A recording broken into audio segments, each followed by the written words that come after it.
नमस्कार। प्राथमिक उपचारमा विभिन्न ठाउँमा पट्टीको प्रयोग गरिन्छ। विशेष गरी घाउमाथि बाँध्न वा गजसहित अडाउन प्रयोग गरिने कुनै पनि कपडाको लामो धरोलाई हामी पट्टी भन्दछौँ। जस्तै गजपट्टी, त्रिकोणपट्टी, पुच्छ्रेपट्टी आदि रहेका छन्।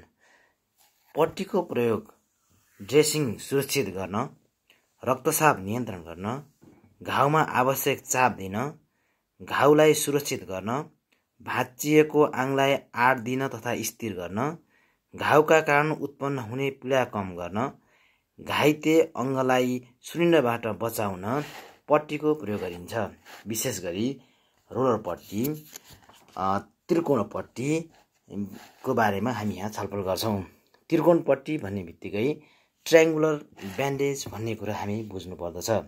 त्रिकोणपट्टी 1 वर्ग मिटर कपडालाई 20 भागबाट छड्के पारी काटेर बनाइएको 3 कुने भागको पट्टीलाई त्रिकोणपट्टी भनिन्छ। यो पट्टी सफा, नरम र सुतीको सेतो कपडाबाट बनाउन सकिन्छ। त्रिकोणपट्टी पटाएर वा नपटाएर शरीरका विभिन्न भागमा प्रयोग गर्न सकिन्छ। विशेष गरी यसको प्रयोग निम्न प्रयोजनको लागि हामी गर्दछौँ।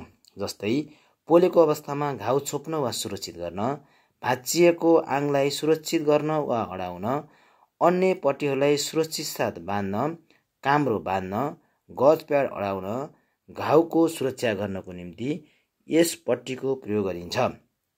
यस पट्टीले सङ्क्रमणबाट जोगाउनको निम्ति महत्त्वपूर्ण भूमिका खेल्छ। त्यस्तै पट्टीहरूमध्ये गजपट्टी, टाँसिने पट्टीका पनि आफ्ना फाइदा तथा विशेषता रहेका छन्।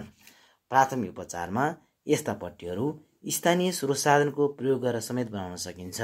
जस्तै घरायसी थोत्रा चाहिँ सफा तर थोत्रा, कम्मल, सिरकका खोलहरूबाट, रुमालहरूबाट, कपडाहरूबाट पनि यस प्रकारको पट्टीलाई हामी निर्माण गरी प्रयोग गर्न सकिन्छ।